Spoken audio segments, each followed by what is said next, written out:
주의 찬양 감사드립니다.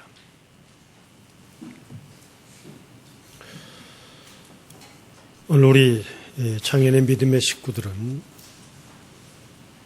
2015년 공식적으로는 주일날 예배로 마지막 예배를 드리고 있습니다. 올 한 해를 우리 교회는 내 몸은 성령의 전이요 하나님께 영광을 돌리자 하는 표어를 가지고 살아왔습니다. 이 표어 안에는 이 세상을 살아야 하는 오늘 우리들의 모든 삶이 다 예배다. 동시에 우리가 살아왔던 그 예배를 통해서 그 삶을 통해서 하나님 앞에 영광이 되도록 살자 하는 것으로 우리는 다짐하며 한 해를 지나왔습니다. 짧은 시간일런지 모르지만 과연 오늘 우리들이 하나님께 영광에 돌리는 삶이었는가? 마음 씀씀이가 과연 그랬는가? 내가 순간순간 때로는 세상을 살고 있기에 우리에게 좋았던 혹은 거북했던 때로는 나빴던 순간순간들의 사건들 앞에서 과연 하나님 앞에 영광을 돌리기를 원하는 신자의 마음, 생활, 신앙의 모습이었느냐 하는 것입니다.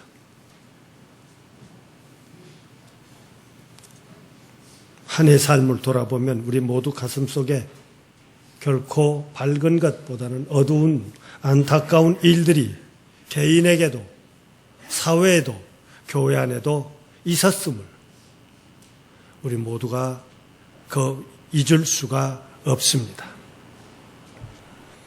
이런 어려움을 겪을 때 시련을 겪는 너와 내가 가져야 하는 삶이 과연 어떤 것일까?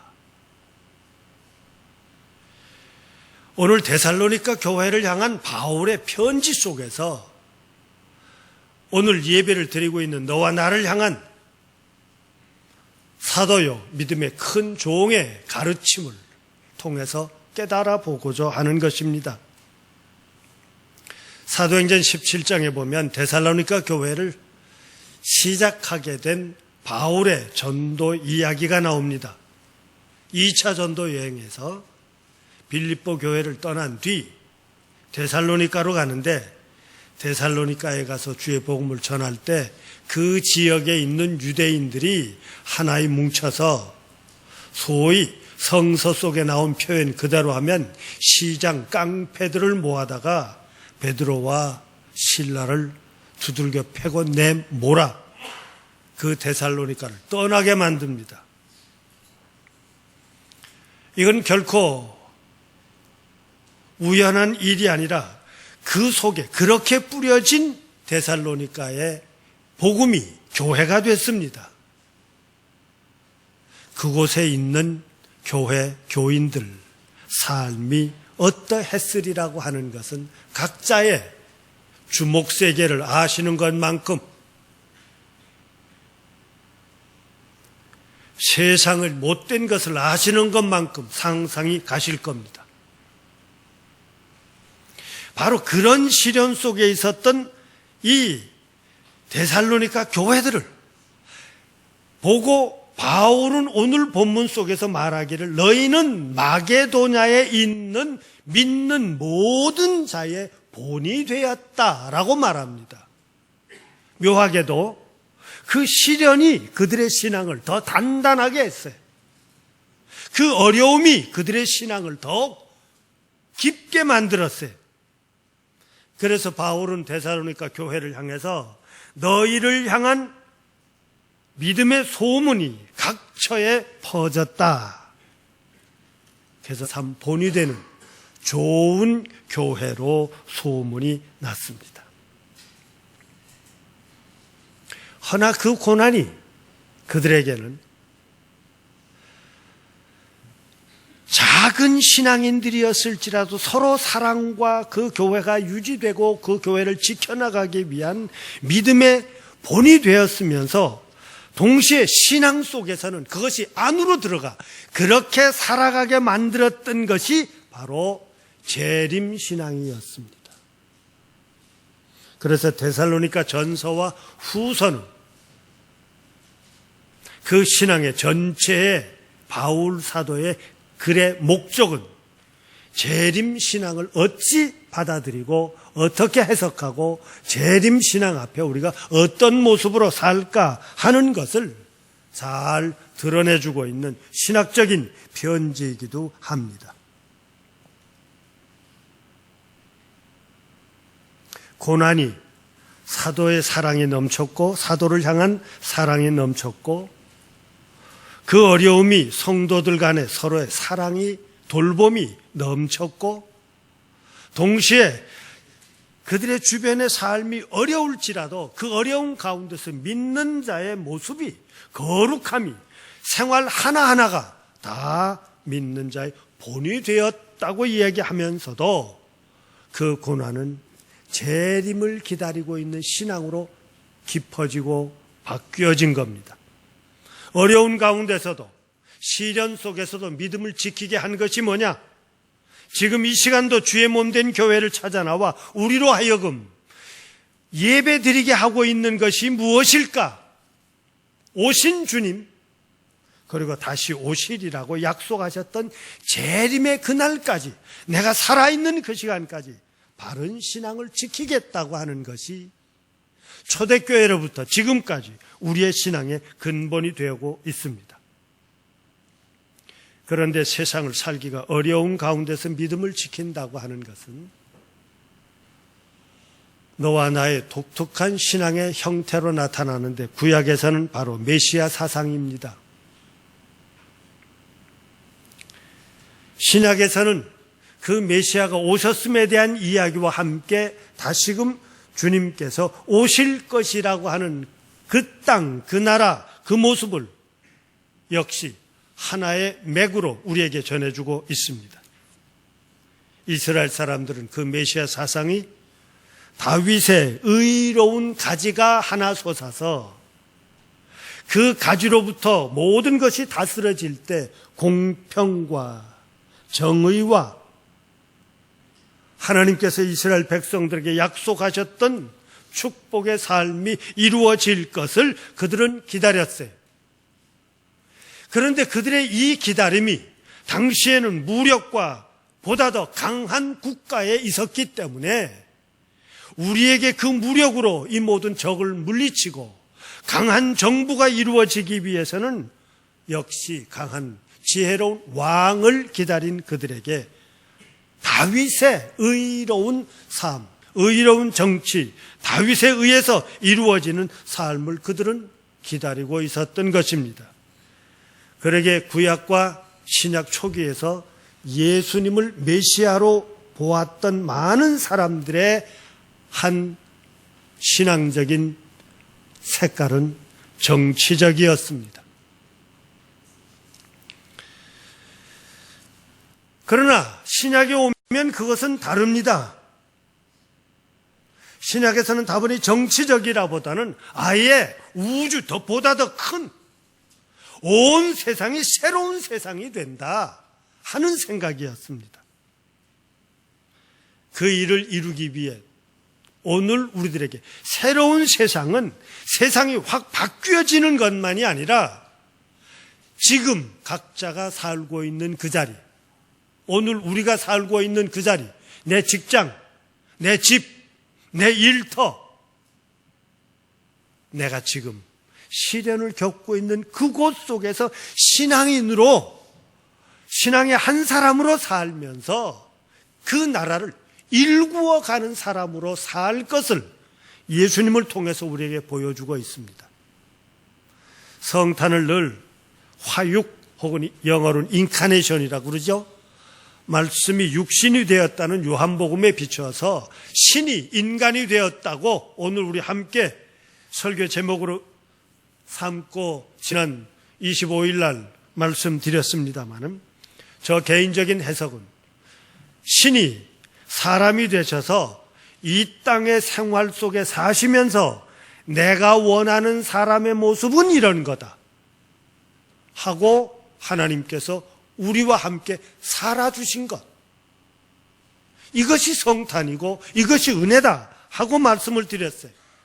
그래서 하나님께서 원하시는 세상을 살아가는 사람의 모습 속에서 하나님의 말씀이 옳음을, 의로움과 정의와 평화가 생명을 살려가는 것이 이런 것임을 이루셨고, 사랑할 수 없는 관계, 용납할 수 없는 관계, 대적과 싸움과 시기와 질투와 모함이 넘치는 이 세상 가운데서도 사랑하자. 신앙인으로 사랑하자. 그뿐만 아니라 하나 더 나가서 하나님께서 우리에게 원하셨고 또 하나님을 신으로 고백하고 구주로 고백하는 너와 나라면 자기의 삶 속에서 그 사랑을 실천하는 자로서 꿈을 크게 가지는데 그게 곧 하나님의 나라를 이루어 가자는 것입니다. 여기서 우리는 하나 생각이 있습니다. 그 중에 나는 뭐냐? 큰 꿈을 가지고 있는 나라를 이루기 위해 산다고 하는 것과 나 한 사람의 삶을 어찌 살아야 하느냐 하는 것이 이 둘을 가지고 오늘 우리는 생각할 수밖에 없습니다. 하나님의 나라를 생각하기에는 내가 너무 작고, 그리고 나 한 사람을 생각하기에는 오늘 우리에게는 신앙을 해야 한다는 일들이 앞에 있기 때문입니다. 더더군다나 나와 우리라고 하는 이 사이 속에서 하나님께서 재림하신다면 하는 무서운 전제가 있습니다. 이걸 세속말로 바꿉시다. 당신이 그러다가 죽는다면 하는 거예요. 세상 속에서 내 이웃과 나와 함께 살았던 사람들은 나를 어떻게 평가할까? 이 한 해를 살아온 마지막 주일이라는데 이 한 해 살아왔던 우리 표를 품고 살아왔던 우리들은 어떤 모습이었을까? 더더군다나 신앙인들에게는 두려운 것은 이 모습 가지고 하나님 앞에 섰을 때 과연 하나님 앞에서의 우리의 모습은 어떻게 평가를 받을까 하는 것입니다. 그것이 바로 심판에 의한 구원이에요. 이것이 재림신앙입니다. 하나님 앞에 섰을 때는 성서에서 가르쳐준 것처럼 사회 신분이 문제가 아닙니다. 얼마나 가졌느냐 안 가졌느냐도 문제 삼지 않습니다. 더더군다나 얼마나 많이 했느냐 아니 했느냐 하는 공적도 문제가 되지 않습니다. 가장 중요한 것이 하나 있다면 믿음이라고 표현되어 있는 것처럼 그 하나님을 믿습니까?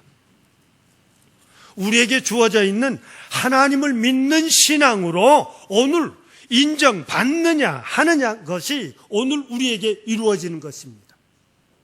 그러기에 믿는 사람들은 지금 이 세상은 분명히 심판 속에 심판에 의해 하나님에 의해서 모든 것이 나누어질 수밖에 없지만 우리에게는 하늘에 의해 구원받을 것을 믿는 믿음으로 아직도 하나님의 나라, 하나님께서 세우셨던 그 꿈을 기다리는 사람들입니다.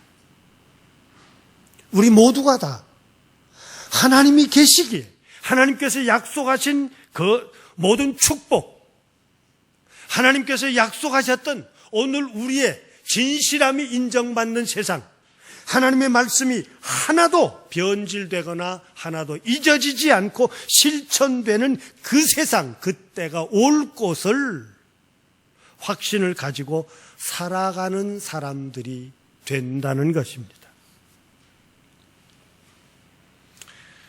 예수님께서 오늘 우리에게도 말씀하셨던 것처럼 그 나라는 저기 있다 여기 있다가 아니라 너희 가운데 있다.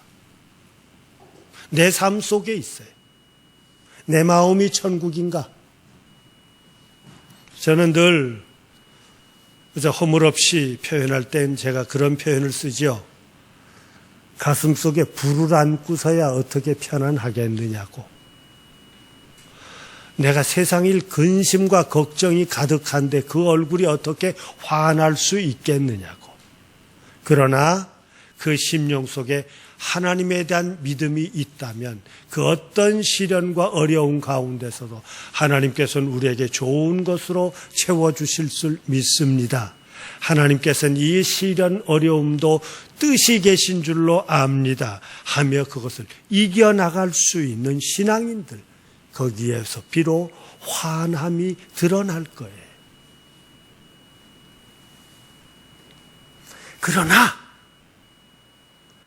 지금은 이미 약속하시고 그 하나님의 뜻된 세상을 다시금 회복하기 위해서 하나님은 구원의 역사를 이루셨고 그 방법을 예수님은 실천해 주셨고 오늘 이 교회를 통해서 우리에게 물려주셨음에도 불구하고 오늘 우리들의 모습, 이 교회는 그 신앙을 가진 자로서 나 한 사람은 어찌 살고 이 교회는 무엇했냐 하는 겁니다. 왜? 어느 순간부터인가 교회가 교회로 보이지 않고 어느 순간부터인가 세상에 사는 사람들과 신앙을 가지고 산다는 사람들이 도무지 다르지 않게 보이는 모습은 어떤 걸까? 이것이 우리를 안타깝게 하고 있습니다. 더더군다나 개인적인 생활 속에서 과연 하늘을 향한 모습이 뭐냐 하는 겁니다. 그 모습이 나 개인의 마음 씀씀이와 살아왔던 모습이 과연 그것이 신앙인으로서의 독특한 모습이에요? 오늘 우리 교회가 그리고 주변에 수많이 세워져 있는 함께 이 시간도 예배 드릴 교회들의 모습들이 과연 하나님 보시기에, 아니 주님이 보시기에 합당했을까? 합당한가? 우리는 분명히 생각해야 할 것입니다. 오늘 설교의 제목을 신앙의 보편성과 특수성이라고 제가 표현했는데 그것이 얼마나 적합할런지 모르지만 보편성은 신앙을 가진 교회를 얘기하며 특수성은 그 신앙을 가진 나 개인의 삶을 돌이켜보자는 것입니다. 고린도에서 데살로니가 교회 소식을 들으며 바울 사도는 글을 쓴 거예요. 너 개인들이 참 교회 안에 신앙으로 하나가 돼서 본이 된 것 감사하다. 그리고 여러 교회들이 이렇게 살아야 된다고 너희들이 모든 교회들에게 드러나서 좋은 소식이 전파된 것 감사하다. 그러나 이 감사 속에는 고린도에서 데살로니가 교회를 생각하며 들었던 결정적인 위기가 있었어요. 교회가 어려움을 겪는 위기들입니다. 데살로니가 안에는 재림신앙 좋다. 그러나 그 재림신앙을 맞이할 우리들이 적어도 이것은 극복해야 되겠다고 하는 데살로니가 교회 안에 어려움입니다. 그 첫째가 데살로니가의 교회 시작을 하게 된 바울과 교인 간의 관계입니다. 이것을 신약에서는 사도권 문제라고 그래요. 바울의 사도권에 대해서 의심을 가지게 된 겁니다. 목사 맞아? 신학을 공부 제대로 했나? 누가 그 라이센스를 줬어? 사도가 그 교회를 떠난 뒤 소위 다니는 수많은 사도들이 생겨서 교사들이 생겨서 이상한 신앙을 그들에게 전하며 전혀 새로운 모습을 이야기하게 되니까 바울이 아니래도 좋다. 우리에게 즐겁고 재미있고 멋있고 화려하고 편안하게만 해준다면, 그러다 보니까 바울의 사도권의 문제에 대해서 존경심이 없어졌습니다. 현대 교회 안에 요즘 목회자를 향해서 정말 성직자로 보십니까? 혹시라도 두렵게 감히 표현을 드립니다. 월급쟁이로 보고 계신 건 아니에요? 이것이 초대교회로부터의 문제였어요. 두 번째 문제는 구원의 조건의 문제는 믿음의 문제가 됐습니다. 바울은 유대와 유대교가 가지고 그렇게 강조했던 율법에 대한 문제, 그래서 이스라엘 백성만이 선민이 되기 위해서는 이스라엘인으로 태어나지는 않았어도 이스라엘인답게 살아야 되겠다고 할례를 강조하게 됐습니다. 그래서 수많은 교회를 향해서, 이방 교회를 향해서 율법을 강조하고 할례를 강조하는 가운데, 그렇다면 그 모든 것을 초월한 예수님의 십자가를 지시고 우리의 죄를 대속해 주셨다는 이 대속의 은혜는 의미가 없어지지 않느냐? 복음의 의미가 뭐더냐? 그들은 하나님의 말씀인 사도를 통해서 가르쳐준 복음이 모자라는 것으로 됐습니다. 신앙에 보다도 완전함을 위해서는 조건을 따지게 된 거예요. 금식기도 40일은 해야 되고, 40일이 모자라면 4달을 해야 되고, 4달이 모자라거든 그것이 더 낮아서 100일 제물도 바치고 등등을 수많은 이유들, 신앙 가운데서도 신비함이 생기기 시작한 겁니다. 이것이 바로 종말 신앙에 흔들린 거예요. 세 번째 문제에 들어가면,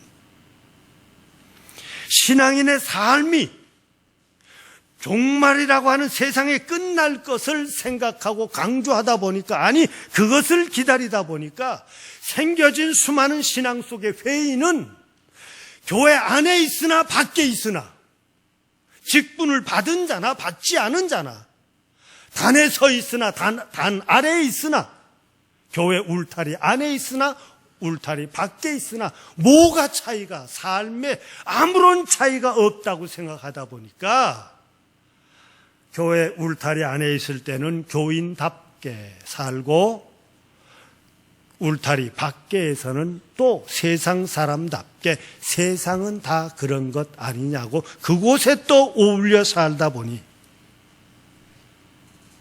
어느 순간인가 우리의 신앙도, 우리의 삶, 우리의 믿음 저 밑바닥에서부터도 체험이 없어요. 세상에서 겪는 수많은 물질, 육신에, 내 명예에, 내 지식에, 내가 추구하는 것에 어떤 상처를 입을 때 그것을 해결해 나가는 삶이 하나도 차이가 없었다는 거예요. 뿐만 아니라 신앙인이 요구하는, 성서가 요구하는, 기독교가 요구하는 삶을 살아가는 것은 항상 부족함이고 머저리고 손해보는 것으로서 살았기에 그들이 신앙인의 모습이 독특하게 드러나지 않았습니다. 그러나 보다 더 교회를 위험하게 만드는 것이 있었어요. 그것이 소위 신학에서 말하는 토착화라고 하는, 지금 내가 살고 있는 그 땅의 문화와 전통 속에 기독교가 어떻게 살아갈 것이냐는 문제였는데, 오늘 시인자들이 각자의 생활 가운데서 내 직장, 내 일터, 대한민국이라고 하는 이 정치 속에서 신앙의 모습을 가지고 어떻게 살까?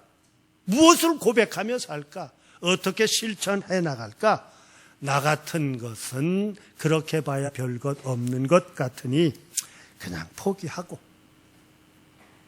하며 그들의 삶이 도리어 신앙과 세상 삶이 뒤엉켜져서 윤리적인, 윤리는 개인적인 삶, 도덕적인 사회적인 윤리, 묘하게도 차이가 없을 뿐만 아니라 더 나쁜 모습으로 달라지게 되었다고 하는 겁니다. 그러나 그런 모습만 있는 것이 아닙니다.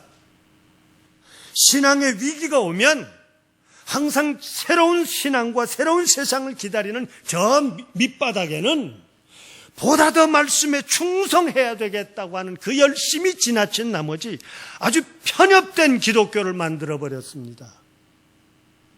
이 편협된 기독교가 내가 너와 다르고 네 교회와 내 교회가 다르고 너와 나의 신앙의 체험이 다르다 보니 신비함이 강조됩니다. 그러다 보니 그 속에서는 정상적인 삶이 이루어지지 않았어요. 요즘 우리 사회 속에는 어떻습니까? 소위 이단이라고 표현되어 있는 것처럼 가정도 무시합니다. 학업도 무시합니다. 직장의 삶도 무시합니다. 그리고 모든 부모와 자식 사이도, 형제와 형제 사이도 다 단절해버리며 소위 하늘을 향한 결사대라고 하는 모습으로 우리로 하여금 세상에 살고 있으며 세상을 거절하는 사람들이 됩니다. 이거는 기독교의 진정한 모습 아니에요.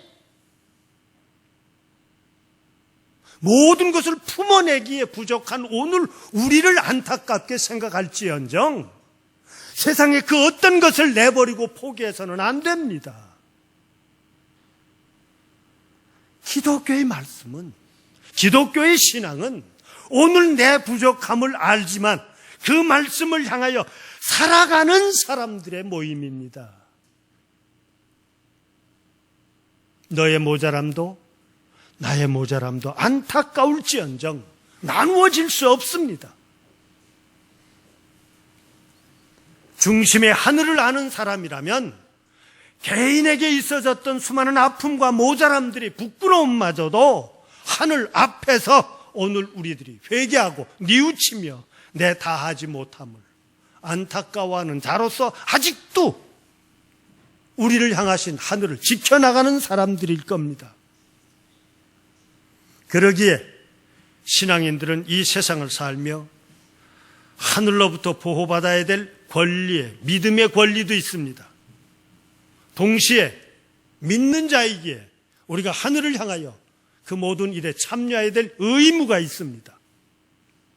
어찌하면 하나님의 말씀 앞에 적어도 성서가 우리에게 증언해 주고 있는 예수님을 향한, 하늘을 향한 성령의 역사에 순종하는 자의 바른 것이 어떤 것이라고 하는 신학적인 논리가 있어야 되고, 동시에 그것이 진정함을 이루려면 실천함이 있어야 돼요. 신앙의 실천함. 현대 교인들, 우리의 신앙의 위기라고 하면 말은 겉으로 드러나면 화려한데 그 보이지 않는 속심성 속에 실천하게 만드는 진실함이 약하다는 겁니다. 그러기에 오늘 우리는 스스로가 위선, 거룩한 모습으로 사는 것이 아니라 거룩함으로 살아가야 된다고 하는 이 하늘의 요구 앞에서 진정 참되게 살아가자고 하는 겁니다. 이미 말씀드렸던 것처럼 그러기에 각자의 신앙 고백과 각자의 생활과 그 모든 삶이 그 어떤 편협과 유혹 앞에서도, 왜곡 앞에서도, 아니 우리들은 하늘을 향하여만 산다고 하는 이 담대한 고백이 비로소 신앙인의 본이요 교회가 교회될 수 있을 것입니다. 성서는 우리에게 너무나도 자상하게 표현해 주고 있어요. 예수님과 함께 예수님으로부터 가르침을 받고 식사하며 같이 다녔던 제자들마저도 예수님을 몰랐어요. 아니 그들이 어려움과 위기에 겪었을 때 예수님을 내가 누군지 모른다고 돌아서게 만들었습니다. 아니 그것이 얼마나 확실할런지 모르지만 그 제자 가운데 한 사람은 예수님에 대한 확신이 분명히 있었어요. 예수님에 대한 권능도 믿었어요. 그런데 내가 바라는 예수님의 모습이 아니라고, 이런 죽음의 자리에 내몰면 예수님께서 그 능력을 발휘할 것이라고 내 뜻과 내 계획 속에 예수님을 움직이기 위해서 죽음의 자리에 내몰았던 것이 유다 아닙니까? 그런데 예수님은 자기의 계획대로 움직여지는 것이 아니라 예수님께서 가지셨던 하늘을 향한, 아버지를 향한 자식의 모습으로 그냥 죽으심을 보고, 아, 내가 잘못했구나. 유다는 분명히 회개했어요. 가룟 출신 유다는 분명히 회개했습니다. 그런데 중요한 것은 그 다음 것을 못했어요.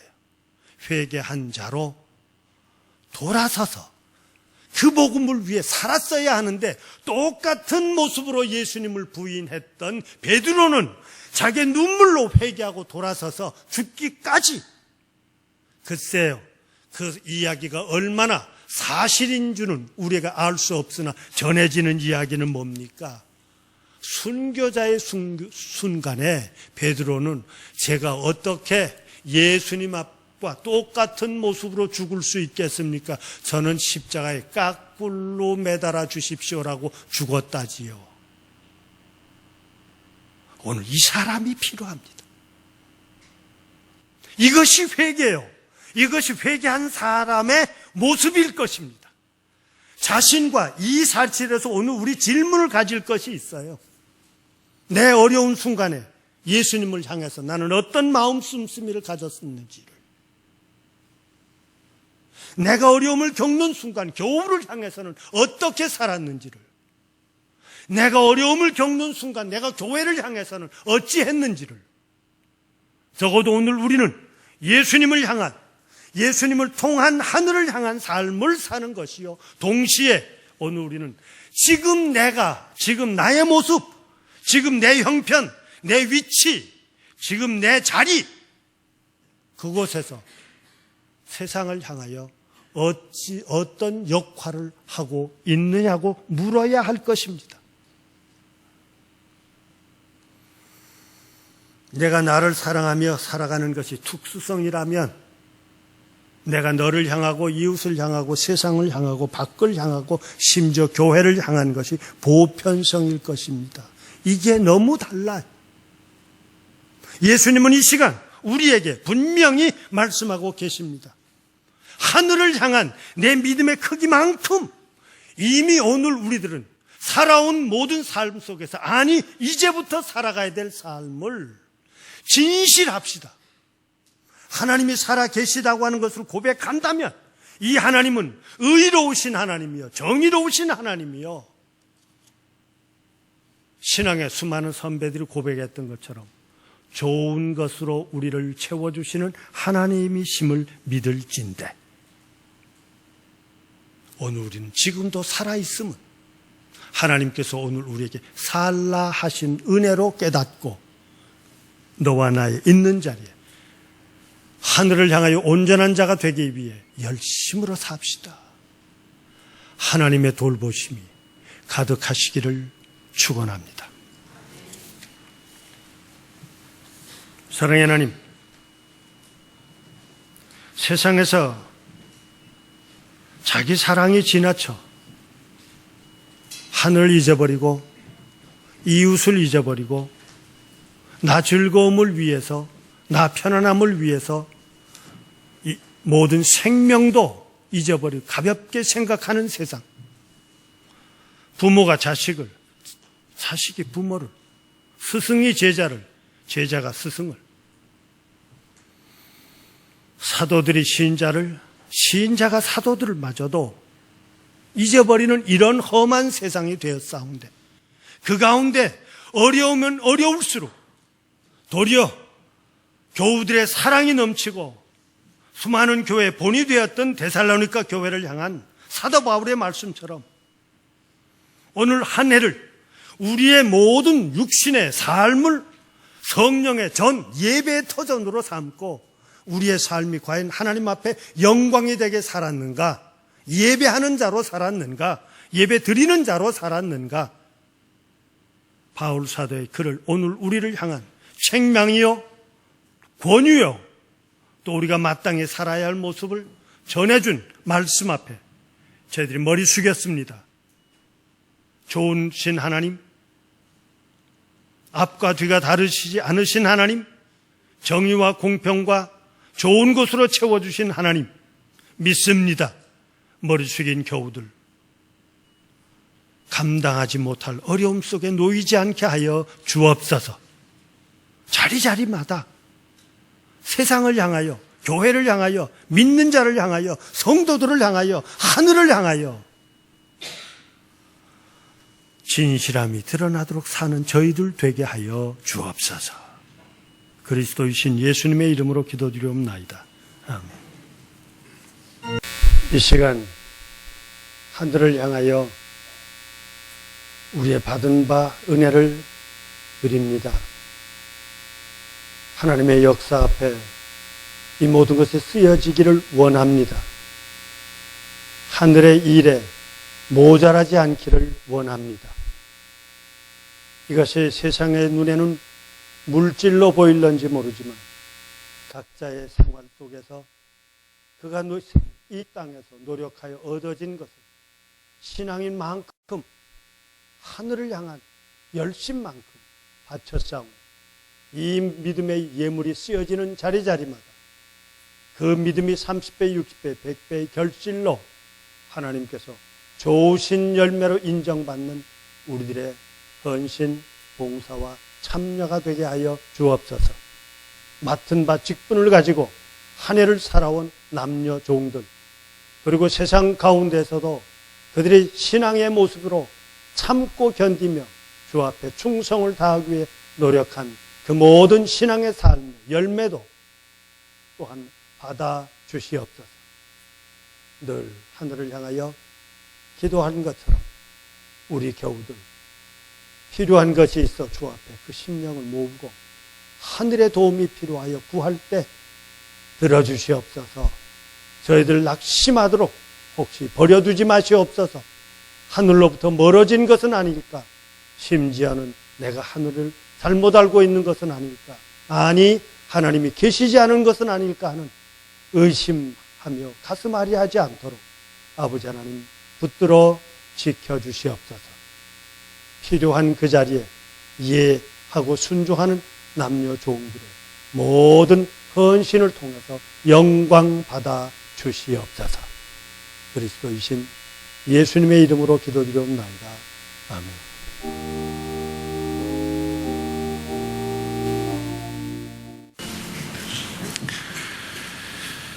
예배를 드리고 가정과 일터와 세상을 향해 가기 위해 머리 숙인 교우들, 구약의 말씀으로 권면드립니다. 마음을 강하게 하고 용기를 내십시오. 두려워하지 마십시오. 세상을 무서워하지도 마십시오. 하나님께서 당신과 함께 가실 것입니다. 당신들을 떠나지 않으실 것입니다. 버리지도 않으실 것입니다. 지금은 우리를 죄 가운데서 구원해 주신 주 예수 그리스도의 은혜와 하나님 아버지의 무한하신 사랑과 성령의 감화와 감동하심과 인도하심과 보호하심과 축복하심이 하늘을 향하여 예배드림 저들 위에, 그리고 오늘 우리의 모든 각 부서들의 수고한 종들 위에 주의 제단을 꽃으로 헌물하며 아름다움을 꾸민 여정 위에, 그리고 일본에 있는 형제 교우들과 이 자리에 함께하여 예배드리지 않았을지라도 세계 도처에 나가 있는 창현의 딸과 아들들 위에 함께하여 주시옵기를 간절히 축원하옵나이다. 아멘.